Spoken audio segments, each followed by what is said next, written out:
All right. Hello. Welcome to the Junkyard Pod, everybody. We are live from Rocket Arena. It's CAVS Media Day. It's still going on right now, but we're jumping in real quick to recap what's been going on. SSJ, welcome back in the chat. Hello, everybody. We're going to do this quick, so I might not be able to interact with the chat too much because we got things to do still. We're here to recap what's been going on. We've heard from most of the players so far. Mobley, Mitchell, Allen, Garland have all gone up. And so, we're going to talk about our biggest takeaways because Cavs basketball is right around the corner. We're a week away from the preseason starting. DeAndre Hunter has finally arrived. I believe he was scheduled for first 11. At 11, and as of recording, it is almost 1 o'clock. So glad that he's here. We can confirm.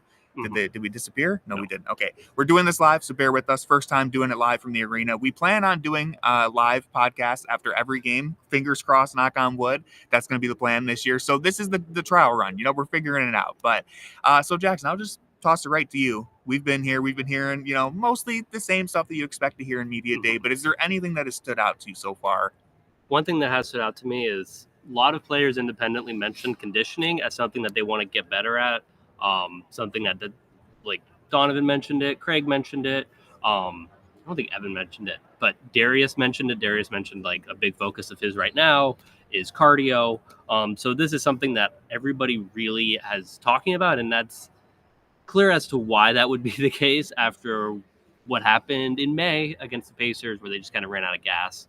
So I think that's something that's very interesting, and especially that's something they talked about a lot last year too, honestly, with under Kenny's new offense, trying to run more. But I think this year they're really putting an emphasis on that, and I'm interested to see how that looks when the season starts.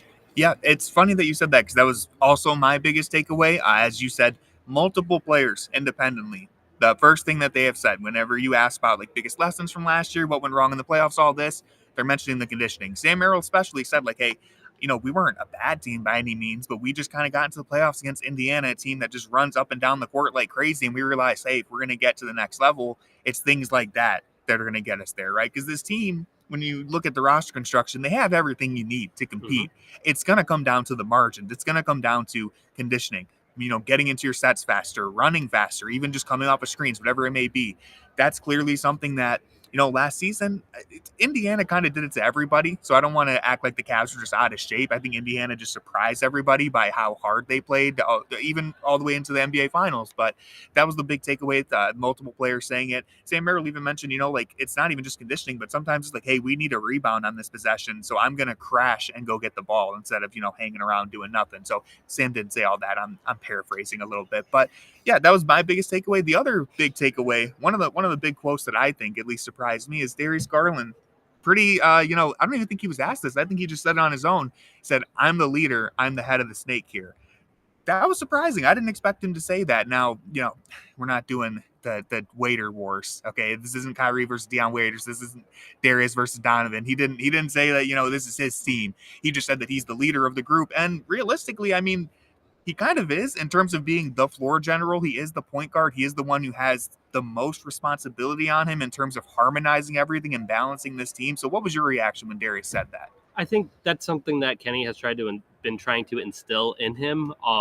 That's something, if you listen to Kenny talk, Kenny mentions that an awful lot about how Darius needs to be the head of the snake. He needs to be kind of like the point of attack on defense and offense. And we see that kind of come and go in waves. Like sometimes he's really assertive, sometimes he's not as assertive as he needs to be. So I think that ideally the best version of the Cavs is Darius being in that position where he's assertive, like, hey, I'm okay with taking these shots. I'm okay with picking up, 92 feet, 94 feet. Like that's who he needs to be. Whether or not that can carry over to every game, I think that's been something of an issue.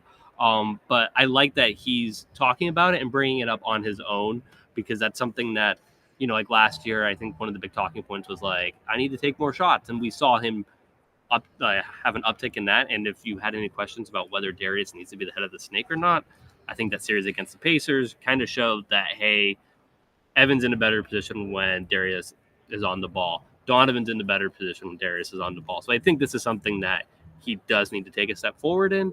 And it's good that he's talking about it now. Yeah, I was going to say, clearly, if you had any questions about Darius being the head of the snake, well, he just answered it for you on his own. He came outright and said it. And also, in case I don't know how the YouTube feed is for people watching media day. I know like different players are talking at different times, so I don't know if you guys saw exactly what he said, but Darius also went on to mention that being the head of the snake, being the leader is something that he's kind of learned over time because the coaches are kind of pushing it on him, right? Like it's telling that Kenny Atkinson is the one who kind of mentioned that head of the snake concept, and then Darius repeating that.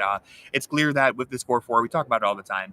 Everybody has their own role in order to make this click. It's not as simple as you have a LeBron James level talent who does everything for you. No, every player in the core four, all the way down to the bench as well, has their role to fill. And so that's something that I found really interesting, just hearing everyone talk about, how serious they're taking this season, because we've talked about this in the past, but since Donovan Mitchell came here, when we'd have media day, you'd ask anybody on the Cavs team, what are you expecting this year? Oh, we just hope, get to the playoffs, competitive second round or whatever. Then you ask Donovan, he's like, I want to win a championship. Last year, during the regular season, was like the first time where you started to hear other players on the roster mentioning it. But this time, at least at the podiums that I've been to, everyone's kind of saying championship. Everyone's saying it. I mean, Larry Nance said he's not going to say it's championship or bust. That's okay. He's the new guy, kind of. He's been here before, but that's fine. Max Strus, I asked him, I was like, hey, where do you think the Cavs stand in the Eastern Conference this year? And he said, I don't see any reason why we're not number one. I don't see any reason why we wouldn't be. Someone asked a follow-up, and he basically said straight up, like, listen, if we don't win a championship, it's a failure. This is not a successful season if we don't win the championship. I see no reason why we shouldn't. And I think that tone entering the season this year is really important because, again, remember, guys, this time last year, some of us were thinking championship, but we were not expecting 64 wins. We were not expecting them to take the leap that they did. This year, entering media day, we're all expecting it already, and it's good to hear that the players also had that same mentality.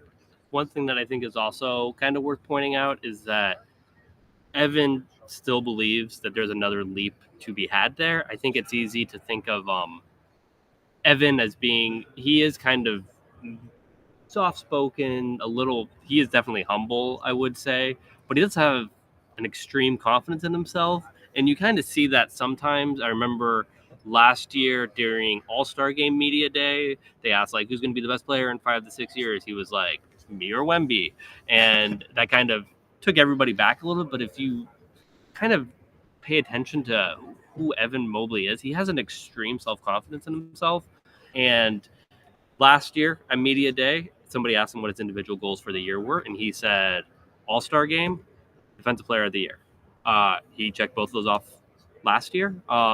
This year, I asked him what his goals were, and he said both of those are still the same goals.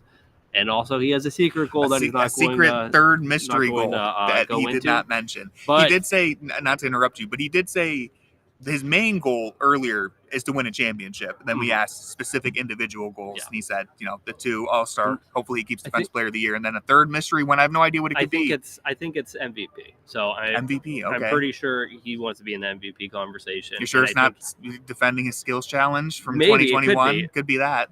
Did they defend the skill? They won the skills challenge this past year too. Did they? Yeah, Donovan and Oh, Evan. they might have. I'll be honest with you guys. No one knows who won the skills challenge. You were probably doing a playback. I probably was. I think anyways, I was. Well, maybe that's what it is. Maybe that's the third one. That's the He's going to be the first player to win 3 skills. Don't quote that because it might not be true. I don't know. But yeah, so I think that's something that's really encouraging. It wasn't CP3 and Wemby. So we'll see how that goes. He talked a lot about ball handling. If he's going to take the next step, it's going to be because of ball handling. He needs to be able to get when he gets to his spots on the floor, he's really good. He needs to get to his spots on the floor on his own. We can't have a situation where everyone's saying after a big game oh, Donovan should have passed Evan the ball more, because who needs to get the ball and go where he needs to go? Evan needs to get the ball and go where he needs to go. So just got to go get it. That's kind of what we mentioned. It's it's these things on the margins, right? It's not.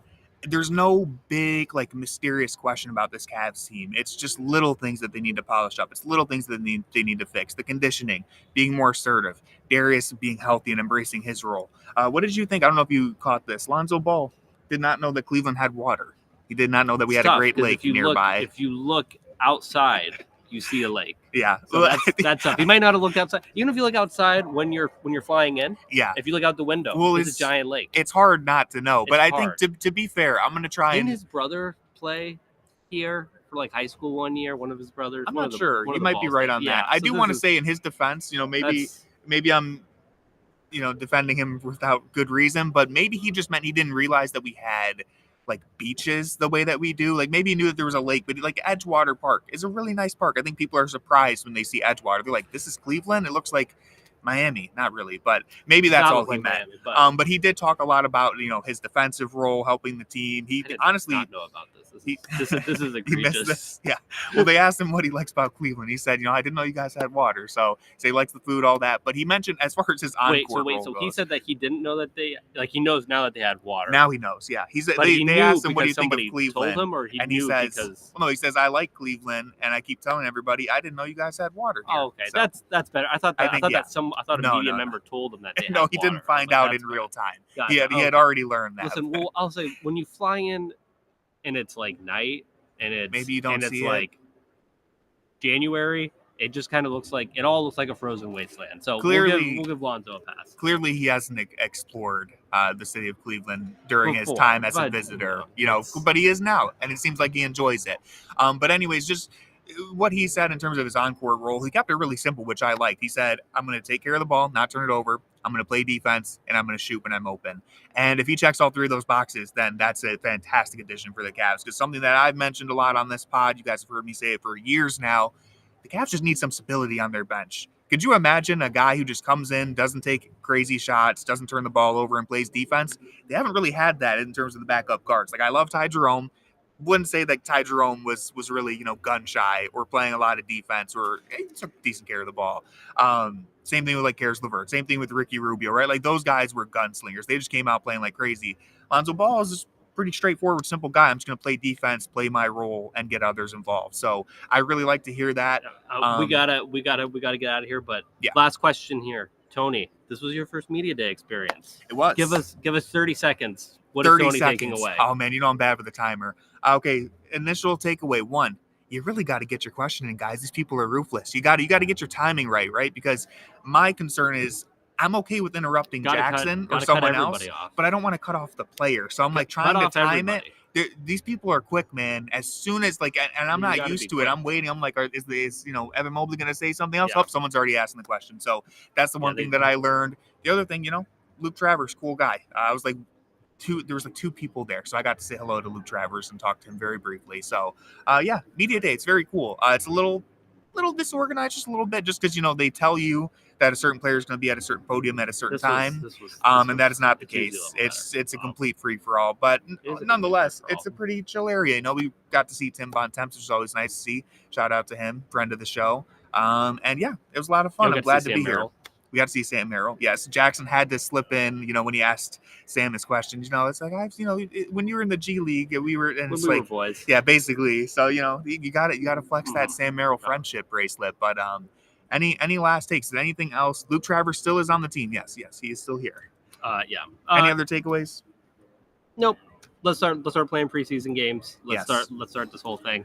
Next week. You know what? It was good. This was a good trial run, and it was it's great being back here. It's great being being here back in for the the parking first time. garage. Great for him being back. Great for Yeah. my first time.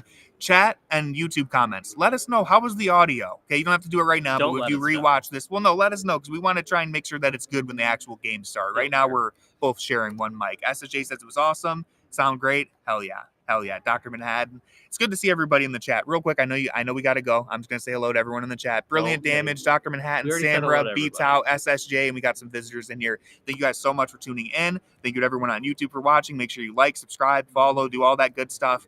And we'll be back on Tuesday. We'll probably have a pod somewhere in between there too. But we'll be back on Tuesday for the first preseason game, Isaac Okoro revenge game, as many people are saying. And yeah, thanks for tuning in. Go Cavs. I agree. Go Cavs.